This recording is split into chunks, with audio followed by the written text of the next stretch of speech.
Yo! Good afternoon.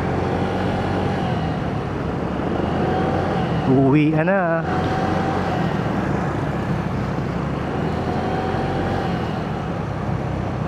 Thursday afternoon. December 8. December 8.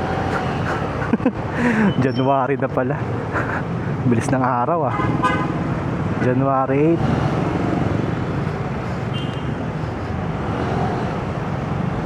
Back to normal na sa Makati.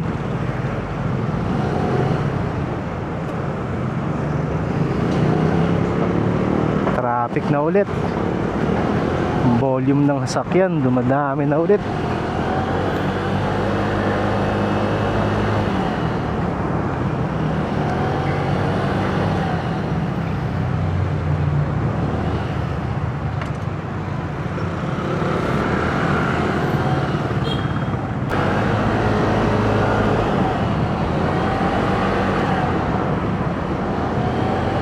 Malamig pa rin yung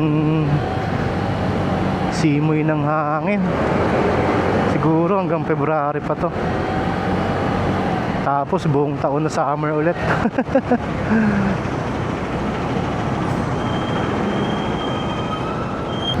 Shoutout ko lang si Sir Mystic Haiko. Lagi daw siyang nakasubaybay sa mga upload natin. Saka si Sir Alwen, nagpapalit na siya ng front fender NMAX. Guwapo eh. Medyo gloomy yung weather natin ngayon. Sa ibang part ng Pilipinas umuulan eh. Makati medyo ganito lang, gloomy lang. Sana Saturday wag ganito. Uwi kami ng Quezon eh. Sagutin ko lang din pala yung mga recent question nyo sa comment, sa mga recent upload natin na video. Tulad nung regarding sa Y-Connect, kung okay lang ba i-disconnect siya. Yung sa akin, upon purchase, dinisconnect ko na siya eh. So far wala naman naging problema. Pero alam ko yung mga bagong version ng Gravis ngayon, so may Y-Connect, alam ko na na-resolve na nila yung issue ng ano eh, sa naglolobat siya pag di mo nagamit. Alam ko na na-resolve na nila yun eh. Pero sa akin natakot ako eh, kaya dinisconnect ko siya.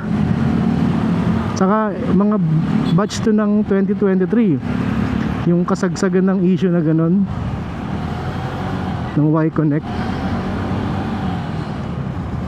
kaya dinisconnect ko yun sa akin.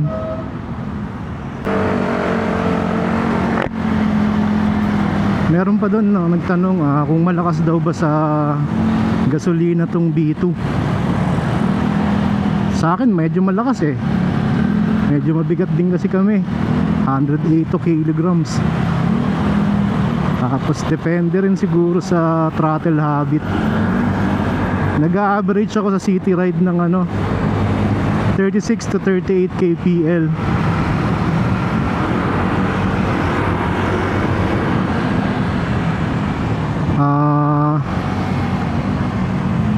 Kung na-experience ko na daw yung error 1. Actually wala pa ako na-experience na major issue sa Gravis ko 2 years mahigit na siya, hindi pa ako naka-experience nun. Ano raw kaibahan nung version 2 at version 3? Wala po, colorway lang. Meron pala colorway lang. Pero sa kaha, sa makina, wala po. Same lang sila ng specs. Colorway lang talaga. B1 ang talaga in-upgrade nila.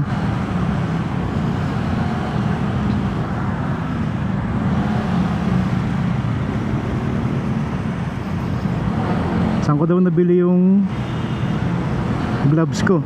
Shopee lang po ito, Taichi, pero sa Moto World na shop. Nabili ko siya 12 eh. kaya medyo may discount. Nasa 900 ko yata ito nabili, 800. Magandang brand na yun, Tai Chi. Alam ko original price nito nasa 19 eh, 18, 19 pan daily. Kung maganda raw ipang long ride si Gravis, sobra.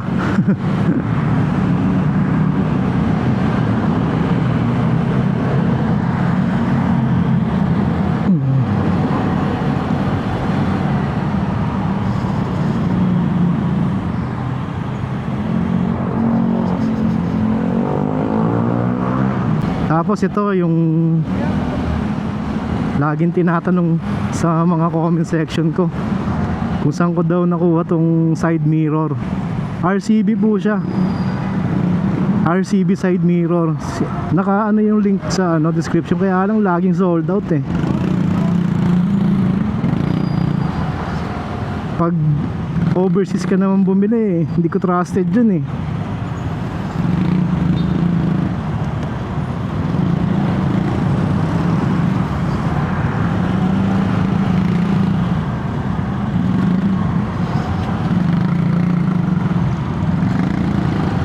Maganda yung side mirror na to eh, simple lang.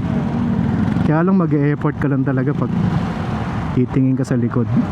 Medyo ipapaling mo talaga yung ulo mo. Hindi tulad nung stock na kahit mata mo lang igalaw mo, kita mo na eh. Ito mag-e-effort ka talaga eh. Medyo maliit kasi siya.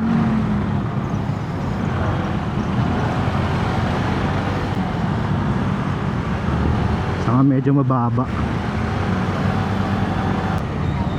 Tapos ano pa ba, CVT set ko, JBT 1K RPM yung center and clutch spring ko. Tapos nakapahito ako na clutch lining. Tapos JBT bell. Tapos naka JBT pulley set. Tapos yung bola ko ngayon 11 grams straight.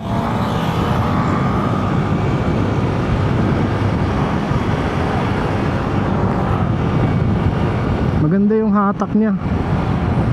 Yun nga lang may konting delay kasi nga nagtaas tayo ng ng spring. Ang stock niya 800 lang yata. Hindi ko na maalala yung ibang tanong. Yun na lang muna.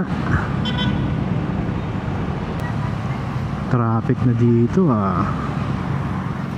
Dito may moto market eh, Chino Roses Extension. Medyo malaki din tong branch na dito eh. Diyan ko nabili yung top box ko, GB box.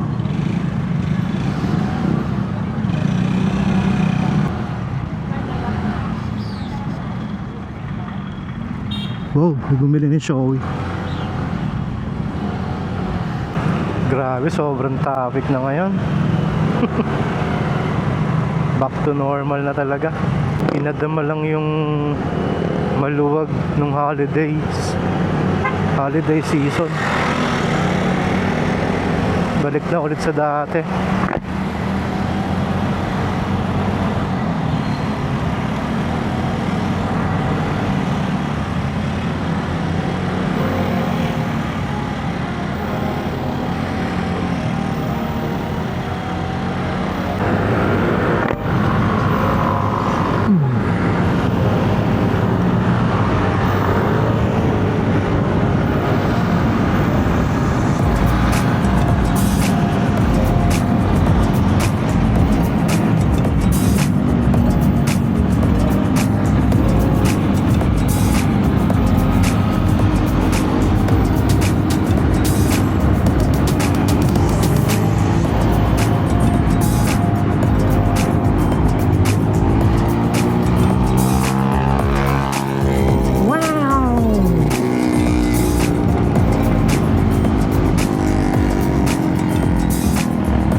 pagkapula niya. Ayun no.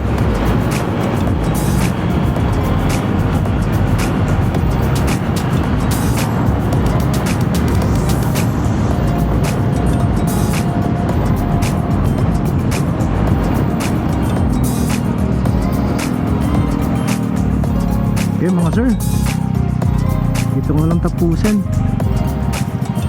Mas matraffic dito sa may Bayani Road.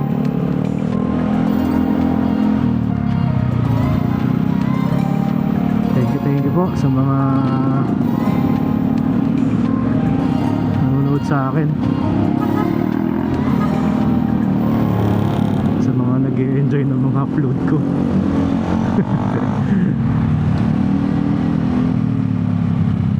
Sa mga Camillo Gravis, thank you po sa inyong lahat. Bye bye.